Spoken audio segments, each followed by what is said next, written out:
ఏం లేదు, నీకు ఫోన్ చూస్తూ వంట చేస్తాను ఎన్నిసార్లు చెప్పాను. ఈ సాంబార్లో ఉప్పు లేదు, కారం లేదు, ఏమీ లేదు. తప్పకేచ్చింది. నేను చెప్పాను చాలాసార్లు ఫోన్ చూస్తూ వడ్డించుకో వాటని. అక్కడ చూడు మా మంచినీళ్ళు పోసుకున్నావు సాంబార్ బదులు.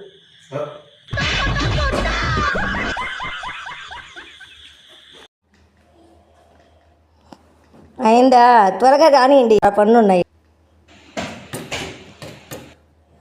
లేవండి, మీ అమ్మ వచ్చింది. లేవండి త్వరగా.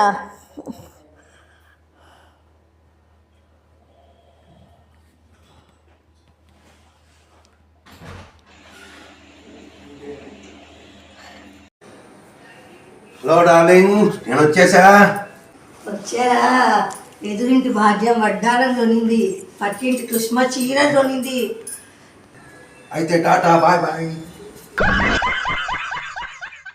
ఏదే పిల్ల, నీ కంటికి పిల్లలా కనబడుతుందా? ఇంట్లో కూర్చొని తినే తినే తినే ఒంటి నిండా కొలెస్ట్రాల్ పెంచుకొని అడ్డంగా పెరిగింది. నాకంటే 7 కేజీలు ఎక్కువే ఉంటుంది. వీక్ గా ఉంది నేను. నా మీద నీకు సింపతి లేదో? దేవుడు నిన్ను క్షమిస్తాడా? ఏంది అన్న వాసన వస్తుంది? మీరు వెళ్ళేటప్పుడు ఏం చెప్పారు ఒకసారి గుర్తు తెచ్చుకోండి. త్వరగా వంట చేస్తుంటే కడుపులో ఎక్కడ పెరుగుతున్నాయి అని చెప్పారు. అందుకే దాంట్లో గెరికల మంది కలిపాను.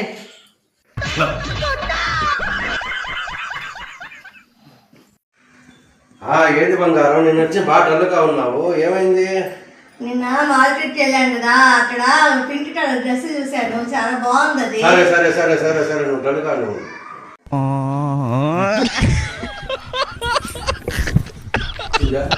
మా ఆవిడికి నా మీద కోపం తగ్గిందా లేదా ఒకసారి చెక్ చేద్దాం.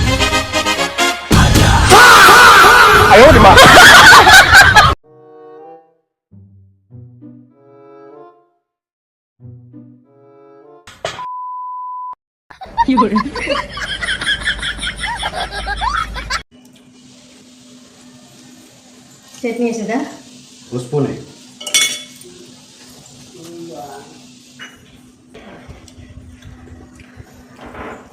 దోసుకోవాలా?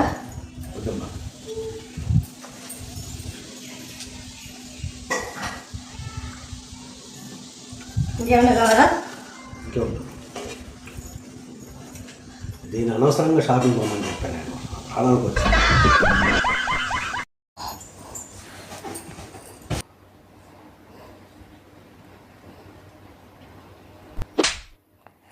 ఎందుకు కొట్టావు? ప్రసాద్ ఇంకొకసారి కొట్టవా? అబ్బా సాయిరామ్. ప్రసాద్ ఇంకొకసారి కొట్టవా? ఏది కొట్టేది? పక్కింటి ఆమెకు డబ్బులు ఇచ్చాడు 1000 రూపాయలు, అది నీకు ఇమ్మని ఇచ్చింది, అది కావే.